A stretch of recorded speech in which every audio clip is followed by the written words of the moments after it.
నీకన్నిటికీ సమాప్తం కలగబోతుంది. ఈరోజు ప్రార్థనలో ఉండగా దైవజనులు ప్రార్థిస్తున్నప్పుడు ప్రభువు మిమ్మల్ని దర్శించబోతున్నాడు. దేవుని బిడ్డలారా, ఆయన ఆత్మ ప్రత్యక్షతలో ప్రభువు మిమ్మల్ని అందరినీ కూడా తాకబోతున్నాడు. ఎంతమంది మిమ్మల్ని మీరు ఆయనకు అప్పగించుకుంటారో దేవుడు తన ఆత్మచేతను నింపుతాడు. వర్షం పడుతున్నప్పుడు మధ్యలో వెళ్ళి బకెట్ పెడితే బకెట్ నిండుతుంది.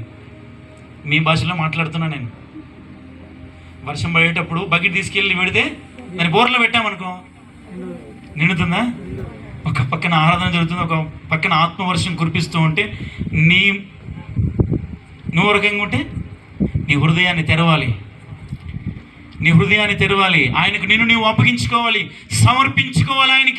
ఆయనకి సమర్పించుకుంటే ఆయన నిన్ను తాకి నిన్ను పరిశుద్ధపరిచి నీ కొరకు సాక్షిగా నిలబెడతాడు. జన సమూహం మధ్యలో నుంచి 12 ఏళ్ల నుండి రక్తస్రావం కలిగినటువంటి ఆ స్త్రీని పిలిచినటువంటి దేవుడు ఈ రోజున నిన్ను కూడా బయటకు పిలుస్తున్నాడు. సమాజంలో తలెత్తుకునేలాగా చేస్తాను నేను. ఇన్ని రోజులు తలదించుకున్నావేమో, సమాజంలో నీ అప్పుల్ని బట్టి తలదించుకున్నావేమో, నీ రోగాన్ని బట్టి తలదించుకున్నావేమో, సమాజంలో తలెత్తుకునేలాగా చేస్తాడు.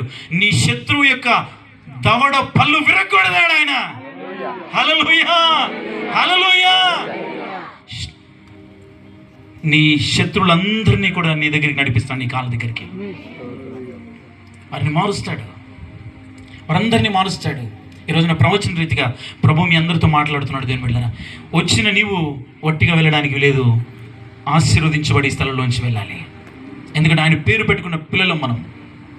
ఆయన పేరు పెట్టుకున్న పిల్లలం, ఆయన బిడ్డలం. ఆయనలాగానే ఉండాలి. సింహపు పిల్లలే, పిల్లి పిల్లలు కాదు. నీకున్న స్థితిని బట్టి నువ్వు భయపడాల్సిన అవసరం లేదు, అధైర్యపడాల్సిన అవసరం లేదు. ఏ శ్రమలు నేను బాగు చేయలేదు. చాలా మంది ఆత్మహత్య చేసుకోవడానికి వెళ్తున్నారు. మనల్ని మనం ఎప్పుడు ఆత్మహత్య చేసుకోవడానికి వెళ్ళకూడదు. దేవుని బిడ్డలారా, దేవుడు తీసుకున్నప్పుడే వెళ్ళాలి. హల్లెలూయా, హల్లెలూయా.